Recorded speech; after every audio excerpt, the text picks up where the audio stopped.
Dhanush as a director అంటే చాలా ఇంట్రెస్టింగ్‌గా ఉంటుంది. ఆల్రెడీ తను మూవీస్‌లో డిఫరెంట్ రైటింగ్ స్టైల్‌ని, ఎమోషనల్ డెప్త్‌ని చాలా సార్లు ప్రూవ్ చేశాడు. 'నీక్' మూవీలో కూడా అంతే ఇంపాక్ట్ క్రియేట్ చేయాలని ట్రై చేశాడు. ఇప్పుడు ఈ మూవీ మన ఎక్స్‌పెక్టేషన్ రీచ్ అయిందా లేదా? లేదు అంటే ఎందుకు అనేది రివ్యూ చేసి చూద్దాం. ముందుగా స్టోరీ గురించి మాట్లాడాలి అంటే it's a simple love story. Friendship, love, breakup, life అంటే ఏంటో ఎక్స్‌ప్లెయిన్ చేయడం ట్రై చేశారు. But story telling fresh feel ఇచ్చింది అంటే కొంచెం డౌటే. కొన్ని సీన్స్ చాలా ప్రెడిక్టబుల్‌గా ఉన్నాయి. కొన్ని అన్నెసెసరీగా ఫీల్ అయ్యాయి. హీరో క్యారెక్టరైజేషన్‌లో ధనుష్ మార్క్ కనిపించిన ఆ డెప్త్ మాత్రం సరిగ్గా ఉండదు అనిపిస్తుందనమాట. హీరోయిన్ పెర్ఫార్మెన్స్ చాలా వీక్‌గా అనిపించింది. ఆడియన్స్‌కి కనెక్ట్ అవ్వడం కష్టమే. కానీ టెక్నికల్ యాస్పెక్ట్స్‌లో చెప్పాలి అంటే 'జీవి ప్రకాష్' మ్యూజిక్ అండ్ బీజీఎం అయితే సూపర్ స్ట్రాంగ్ పాయింట్ అనమాట. 'వీఐపీ' లాంటి వైబ్ కూడా కొన్ని ప్లేసెస్‌లో అయితే కనిపిస్తుంది. సినిమాటోగ్రఫీకొస్తే విజువల్స్ ఆర్ బ్యూటిఫుల్. ఫ్రేమ్స్ కూడా రిచ్‌గానే ఉన్నాయి. మాథ్యూ థామస్ కామెడీ టైమింగ్ అయితే ఎక్సలెంట్. ఆయన సీన్స్ అయితే హైలైట్ అనమాట. ఎడిటింగ్ అండ్ స్క్రీన్ ప్లేకొస్తే కొంచెం బెటర్ అవ్వాలి.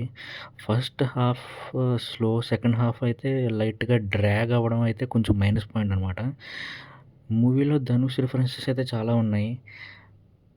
అంతే మేజర్ కంప్లెయింట్ కూడా old movies songs, dialogues references కొంచెం ఎక్కువగా అయితే కనిపించాయనమాట. ఆడియన్స్‌కి చాలా రిపీటెడ్ ఫీల్ అయితే అనిపిస్తుందనమాట.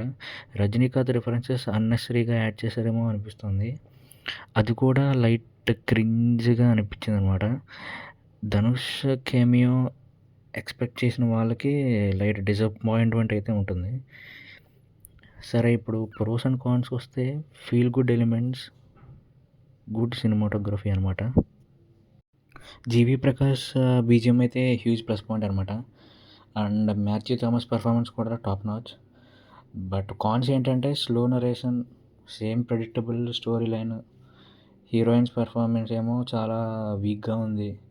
క్లైమాక్స్ కూడా కొంచెం బెటర్ ఉంటే బాగుండేది. ఓవరాల్ నీకొక డీసెంట్ రామ్ కామ్ మూవీ అయితే చెప్పొచ్చు. యూత్‌ఫుల్ ఆడియన్స్‌కి కనెక్ట్ అవ్వడం easy. Strong screen play and fresh approach ఉంటే నెక్స్ట్ లెవెల్‌లో ఉండేదనమాట. ధనుష్ ఫ్యాన్స్‌కి ఒక ఫీస్ట్, క్యాజువల్ ఆడియన్స్‌కి వన్ టైమ్ వాచ్ అనమాట.